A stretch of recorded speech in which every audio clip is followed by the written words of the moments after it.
मेरे पास में आज खिलेंद्र कुमार साहू जो उतई के हैं और एक गांव का खेती किसानी करने वाला बच्चा घर से साइकिल लेता है, निकलता है और भिलाई आता है। और आने के बाद में एक हिंदी मीडियम का ये स्टूडेंट सीएमए की पढ़ाई कंप्लीट करता है। बीच में कई उतार चढ़ाव, कई बार सफलता हाथ लगती है, फिर भी कहते हैं ना कि हिम्मत करने वालों की हार नहीं होती। उसको सही मायने में खिलेंद्र कुमार साहू ने प्रूव किया है। खिलेंद्र कुमार साहू, आप अपनी थोड़ी सीएमए की जर्नी को बताओ। कहां से दिमाग में आया कि उतई का एक छोटे से गांव के पास से रहने वाला बच्चा निकल के यहाँ तक आया? सर, जब हम 11th-12th पढ़ाई कर रहे थे तो एक एग्जाम हुआ था, CTS commerce talent search exam. वहां से हमको पता चला कि कॉमर्स में इतने सारे कैरियर्स हैं, CA, CMA और CS जैसे प्रोफेशनल एग्जाम्स होते हैं। तो मेरा फर्स्ट प्रेफरेंस था कि मैं CA करूंगा। फिर जब मैंने आया तो यहाँ मिट्ठू मैम ने मुझे गाइड की कि आपको CA से ज्यादा अच्छा रहेगा कि आप CMA कीजिए। तो फिर मैंने उसके बाद से CMA की जर्नी स्टार्ट किया और जब से CMA किया तब से अब तक मैंने कई बार फेल भी हुआ हूँ, ऐसे नहीं कि एक बार में पास हुआ। और आज ऐसे प्राउड फील हो रहा है कि मैं CMA बन गया हूँ। और मैं घर में जब बताया कि मैं CMA बन गया हूँ तो घर वाले बहुत खुश हुए। और ये बहुत बड़ी अचीवमेंट है मेरे लिए कि मैं गांव से निकल के यहाँ तक आज मैं CMA बन गया हूँ। और मैं आज अपने फैमिली में ही सबसे ज्यादा पढ़ा लिखा, गांव में भी सबसे ज्यादा पढ़ा लिखा बन गया।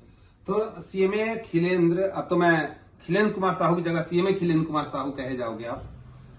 जब आप जिस गांव में थे तो आपका स्कूल कौन सा था? उतई में किस जगह, किस स्कूल में पढ़ते थे? मैं 8वीं तक का जो है वो गांव की गवर्नमेंट स्कूल में पढ़ा हूँ। हाँ। शासकीय माध्यमिक शाला ग्राम गुक्सीडी। हाँ। उसके बाद मैंने 9th क्लास से पूरे 12th तक की पढ़ाई दीप शिखा हायर सेकेंडरी स्कूल उतई में पढ़ाई की। उसके बाद BCom साइंस कॉलेज से किया है। और जैसे ही मैं साइंस कॉलेज में एंट्री लिया उसके बाद से संतोष राय इंस्टीट्यूट में मैंने CMA की पढ़ाई की। और अब तक मैं 5-7 साल तक संतोष राय के मार्गदर्शन में CMA की पढ़ाई की हूँ। तो खिलेंद्र, तुम खुक्सीडी, हाँ। जो गांव का नाम है जी, तो वहां पे एक बच्चा वहां से निकलता है तो आजू बाजू बहुत सारे बच्चे खेलते रहते होंगे, मस्ती करते रहते होंगे। जी। तो आपको नहीं लगा कि कहाँ मैं फंस गया CMA की पढ़ाई में? ऐसा लगा? कई बार आया ऐसा दिमाग में? नहीं, ऐसा मेरे को कभी ऐसा नहीं लगा, बल्कि मुझे और मोटिवेट हुआ। और मैं आसपास के सभी बच्चों को भी बताता हूँ कि आपको भी कुछ करना चाहिए। CA, CMA, CS, अगर आपको कॉमर्स के फील्ड के नहीं हो, आप दूसरे फील्ड के हो, तो आप जिस फील्ड में जाना चाहते हो उस फील्ड में, लेकिन कुछ बेटर करने के लिए पहले आपको पढ़ना जरूरी है। आप पढ़ाई जब करते थे खिलेंद्र, तो पढ़ाई करते करते बीच में आप खेती बाड़ी का भी कुछ काम करते थे? हाँ, गांव में खेती है तो ज्यादातर खेती पापा देख लेते हैं। मैं उतना खेती में नहीं गया क्योंकि मेरे के खेत से दूर रखे गए कि आपको पढ़ाई करना है, पढ़ाई करना है ना। लेकिन बीच में जब कई बार असफलता हाथ लगती थी तो जो मुझे जानकारी मिली कि उस समय आप थोड़ा खेत में भी पापा का सहयोग किया करते थे। तो इसमें क्या है, ऐसा कुछ है? नहीं, उतना ज्यादा मैं खेत उतना ज्यादा जाता ही नहीं हूँ। बस पढ़ाई करते हाँ, रहे, पढ़ाई करते रहे। हाँ, तो मैं ये कहूंगा कि एक किसान का बेटा जिसके पापा की आंखों में सपने थे और उस सपने को पूरा करने की जज्बा जो था खिलेंद्र कुमार साहू में था, जो खुक्सीडी से निकल करके एक गवर्नमेंट स्कूल से पढ़ते हुए हिंदी मीडियम का छात्र आज CMA कंप्लीट किया। ये तो हिंदी मीडियम होने की वजह से CMA फाउंडेशन तो इंग्लिश में होता था, ठीक है। आप इंटर और फाइनल के थ्योरी पेपर आप हिंदी में दिए होंगे। जी सर। तो आपको नहीं लगा कई बार कि ये मेरे से नहीं हो पाएगा, या ऐसा कुछ दिमाग में आया कभी? हाँ बिल्कुल सर, मेरे को हुआ जब मैं इंटर का लॉ का पेपर दे रहा था। लेकिन मेरे लिए सबसे अचीवमेंट और बेनिफिट की बात ये रही कि मेरे साथ चार्टर्ड अकाउंटेंट प्रवीण बाफना थे जो मुझे लॉ पढ़ाते थे। हिंदी मीडियम को सबसे ज्यादा प्रॉब्लम लॉ के सब्जेक्ट में होते हैं क्योंकि पूरी स्टडी मेट जो होती है और क्वेश्चन पेपर जो आते हैं वो इंग्लिश में आते हैं और हमको लिखना होता है हिंदी में। तो हम इंग्लिश में पढ़ेंगे और इसको हिंदी में लिखेंगे। तो प्रवीण सर हमको लॉ पढ़ाते थे और बहुत अच्छे से उसको हिंदी मीडियम के बच्चों को बहुत अच्छे से समझाते थे कि आपको कैसे लिखना है, कैसे आपको, और हिंदी में सीट भी प्रोवाइड करते थे हमको। तो उसका सहयोग रहा जो पूरे कॉन्फिडेंस ला दिया कि नहीं अब तो हो ही जाएगा। अब हिंदी मीडियम के जो उतई के आसपास के बच्चे हैं, गांव के जो बच्चे हैं, उनके लिए आप क्या कहना चाहोगे?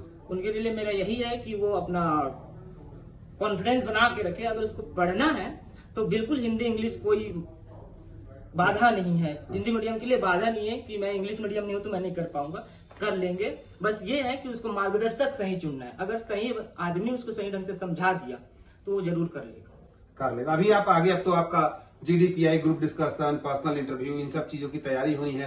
तो आगे की यात्रा के लिए कैसे आप तैयारी कर रहे हो?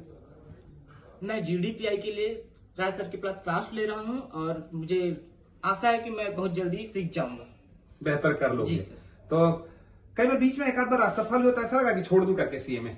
नहीं, ऐसा कभी नहीं। ऐसा कभी नहीं है, मतलब ये रहा कि हाँ मैं कर हाँ, लूंगा। मतलब मिशन ही था कि सीएमए करना है, और सीएमए करना शुरू कर दिया तो अब बनना है। बनना है, ये दिमाग में हरदम था। जी।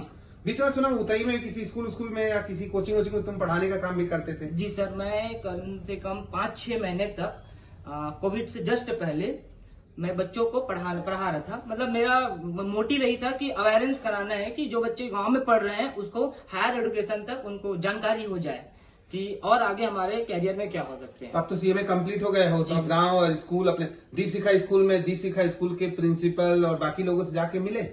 जी सर, जरूर जाऊंगा। जा करके उनसे मिलो और उनको धन्यवाद कहो, है ना, क्योंकि वहां से शुरुआत हुई है। और गांव के बच्चों को जागरूक करो कि आपकी तरह आगे बढ़े और आपकी तरह बेहतर करें। जी। कहीं भी हिंदी मीडियम इंग्लिश मीडियम कहीं भी बाधक नहीं है। जाते जाते एक दो लाइन में क्या कहना चाहोगे? बहुत अच्छा लग रहा है, और मैं बहुत बहुत धन्यवाद देना चाहूंगा डॉक्टर संतोष राय इंस्टीट्यूट को। मेरे लिए बहुत बड़ी अपॉर्चुनिटी थी कि मुझे कहीं बाहर दिल्ली मुंबई जाने की जरूरत नहीं पड़ा। मेरे गांव से 20 किलोमीटर ही था, तो मैं लंबे समय तक टिक गया और बहुत आसानी से बन गया। 20 किलोमीटर तुम साइकिल वगैरह चला के आते थे या यहीं कहीं रुके थे? शुरू में साइकिल चला के आते थे, फिर फाइनल स्टेज आया तो यहीं रुके थे, क्योंकि हमको क्लास 2 टाइम होती थी। सुबह हम क्लास आ रहे तो शाम को हमको टेस्ट है, तो डबल आना जाना ना होकर के कुछ समय के लिए हमने यहाँ रूम लेके रखा। मैं ऐसे बच्चों को भी बताना चाहूंगा, 20 किलोमीटर साइकिल चला के आना, पढ़ना और फिर 20 किलोमीटर साइकिल चला करके जाना। तो कहते हैं ना कि आंखों में अगर सपने हैं, जज्बा है, तो निश्चित तौर से वो पूरा होगा, जो खिलेंद्र कुमार साहू ने पूरा किया। Thank you Khilendra Kumar Sahu.